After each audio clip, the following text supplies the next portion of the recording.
You are Locked On Sooners, your daily podcast on the Oklahoma Sooners. Part of the Locked On Podcast Network, your team every day.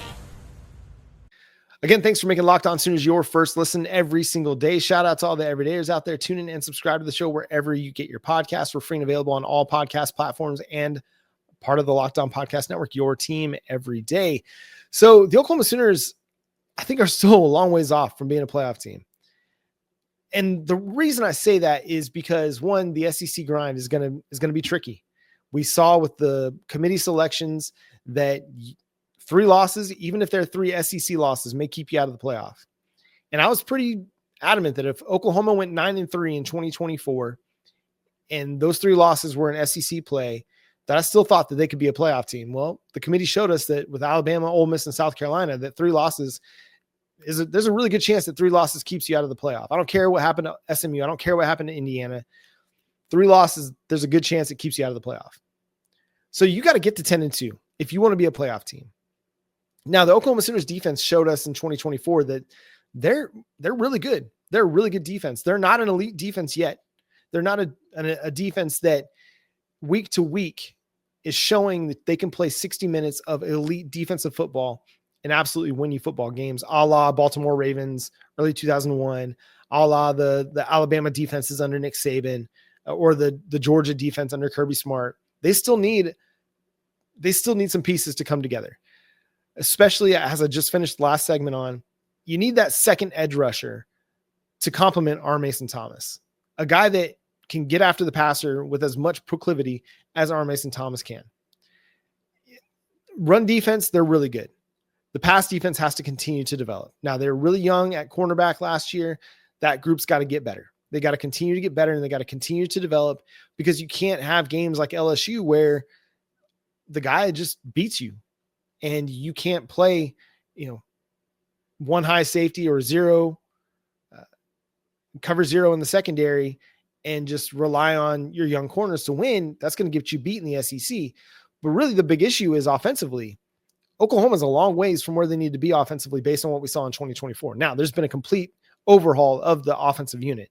Your wide receivers are gone. Your top 7 wide receivers all gone, or top 8, even if you want to say. I guess 6 of your top 8. Jaden Gibson's back. Deion Burks is back. You've got a new quarterback. You got a new offensive coordinator. You've got to continue to develop your offensive line. You cannot have a pass pro year like you had in 2024. If you hope to be a playoff team in 2025, you've got to have a much, much better offensive line. Can't take half the season to get the run game going. It can't be a unit that pass protects as poorly as they did in 2024. I think the quarterback situation is going to be better. I think the offensive coordinator situation is going to be better. Ben Arbuckle, he does a lot to get the ball out of the quarterback's hands quickly, and is a good coach and good teacher of the offense.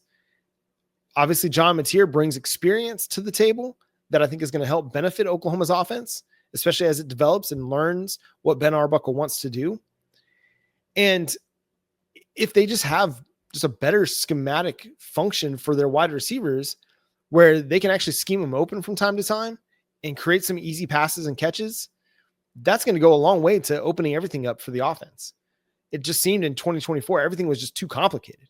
And there was nothing simple in the offense for the quarterback to do. You watch the Texas Longhorns this week, you watch the Ohio State Buckeyes, and one, they got the Jimmies and the Joes that make the X's and O's work really, really well. But 2, Steve Sarkisian was just scheming things up for that offense to do simply. Quinn Ewers on a bubble, Quinn Ewers on a flare out, Quinn Ewers on a simple 10-yard, 8-yard comeback. Like, there was not a lot of complicated stuff out there. It was just, you have a veteran quarterback that's got a lot of experience just executing.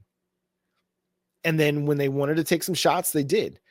At Ohio State, a lot of the same. I mean, Will Howard had a very, very efficient game, but he took some shots and was willing to trust his wide receivers to go win a one-on-one.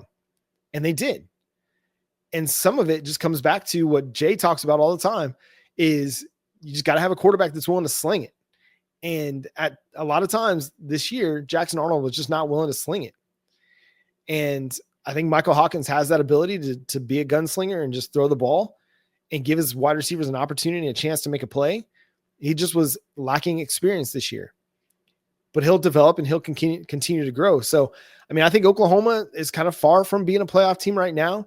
They can still surprise me. I'm still in, I got to see it to believe it mode for 2025.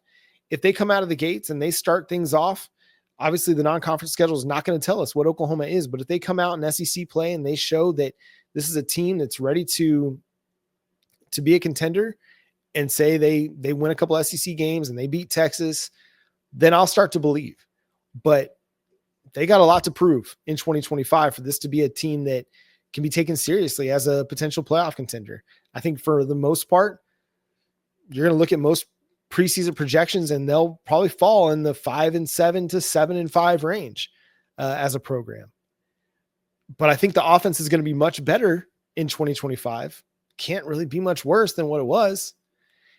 And if it's much better, or even if it's average, and your defense stays where they're at, or even improves a little bit, then you have a shot. But those are big ifs, right? Because even on the defensive side of the ball, even though you like the direction of the defense, you're still losing Danny Stutzman and Billy Bowman, two very key pieces to Oklahoma's defensive development over the last few years. And as much as I love Kobe McKenzie and I love Kip Lewis and Lewis Carter and Samuel Masigo and Jaron Kanik, those are big shoes to fill with Danny Stutzman's departure.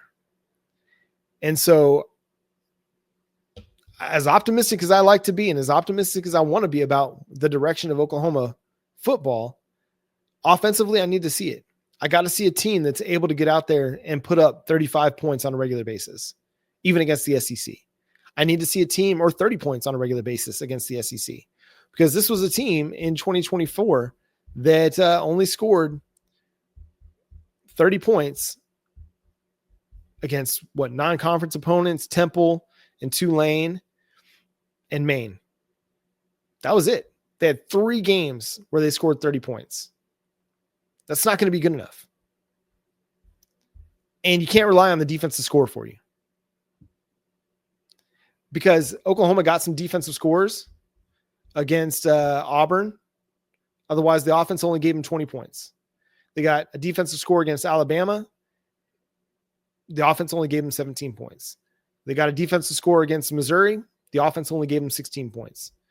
So the offense is going to have to be much, much better for me to believe that the Oklahoma Sooners can be a playoff contender in 2025 or even 2026.